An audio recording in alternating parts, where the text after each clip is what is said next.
حج کی عرضی۔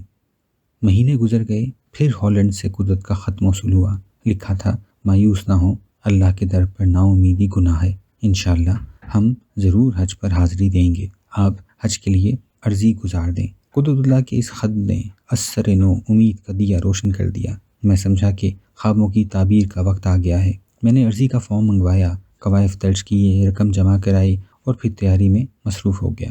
عرضی دیتے وقت میرا ایمان تھا کہ جب ڈسٹرکٹ مجسٹریٹ قرعہ اندازی کریں گے تو اللہ میاں خود آ کر ان کے پاس بیٹھ جائیں گے اور کہیں گے، میاں ممتاز مفتی کا نام ضرور نکالو، اسے ہم نے خود بلایا ہے، بڑی مشکل سے حج پر آنے کے لیے رضامند کیا ہے، کہیں پھر سے منکر نہ ہو جائے۔ اور قرعہ میں میرا نام لکھوانے کے بعد وہ فٹافٹ مکہ معظمہ پہنچیں گے تاکہ بر وقت مجھے ریسیو کرنے کا بندوبست کر لیں۔ جب مجھے علم ہوا کہ قرعہ میں میرا نام نہیں نکلا تو میں ہکا بکا رہ گیا۔ مجھے یقین ہی نہیں آتا تھا کہ میرا نام نہیں نکلا۔